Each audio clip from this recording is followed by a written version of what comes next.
Now, you've said that there's, if any kind of underlying theme exists in this record, it's something about urban unrest and unhappiness. Yes. As borne out in the video for Day In, Day Out. Can you explain a little about what you mean by that? I spent quite a lot of time over in America over this last year or so, and the emphasis is very strongly back on the streets, back on people who don't have homes, back on the crack problem, back on all the inherent problems of not having enough and not having a place to live.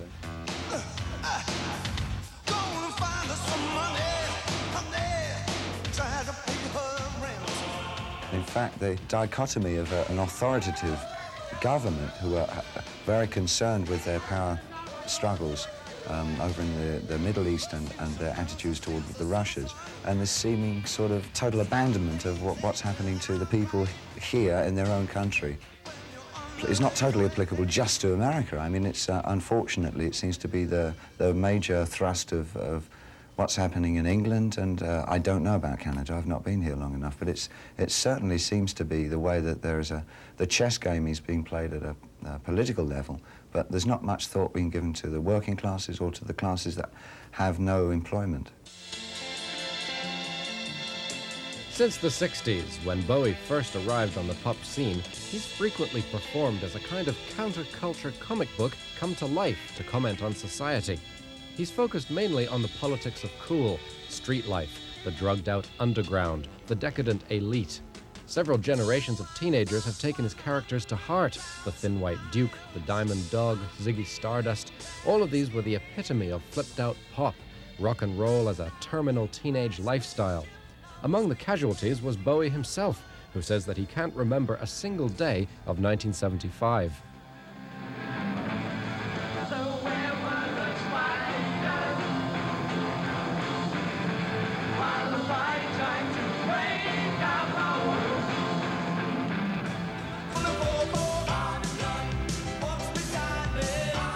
Bowie's '83 tour won him the approval of the mainstream. This was his GQ magazine phase.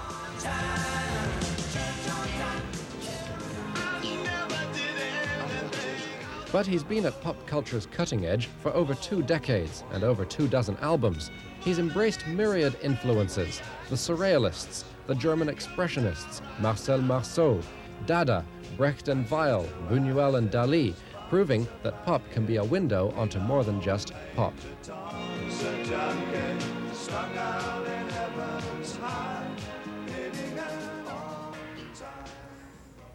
I think my material, it's hardening up a bit recently, but my material has often been so surrealistic in format that it gives a general impression of how I see things. I think more politically demanding music of the Lennons and the Dylans and the Clash are more successful in riveting people and focusing people's attention on events. I think mine is more of a general ambience of what's happening. I don't think yeah. I think that's how I think about my stuff. I think that a lot of adults want you to take seriously the responsibility, the apparent responsibility you have to kids who identify, and I don't think that there are very many musicians other than you with whom people identify so strongly, obsessively, and often self-destructively. Do you feel a responsibility at all? I could question that. I don't know. I've always written strictly for myself, what pleases me and what I want to write. You know, I got a pretty good library at home, and if my son is in the library and I'm not there and he pulls out a book that I'd rather he didn't, he's going to read it anyway. I mean, one is exposed to all kinds of culture, you know. I mean, if one becomes I'm sure that for every kid that became a Martian freak because he listened to my lyrics, there's another one that went through university and is a doctor. You know, it's all relative, you know. Since the start of his career, Bowie has worked hard to be accepted as a legitimate actor as well as a pop star. He impressed critics with his Broadway performance as the Elephant Man without prosthetics or heavy makeup, and as the profligate Baal in the BBC production of Brecht's play. On screen, he's pulled off a variety of roles, including Nicholas Roeg's The Man Who Fell to Earth,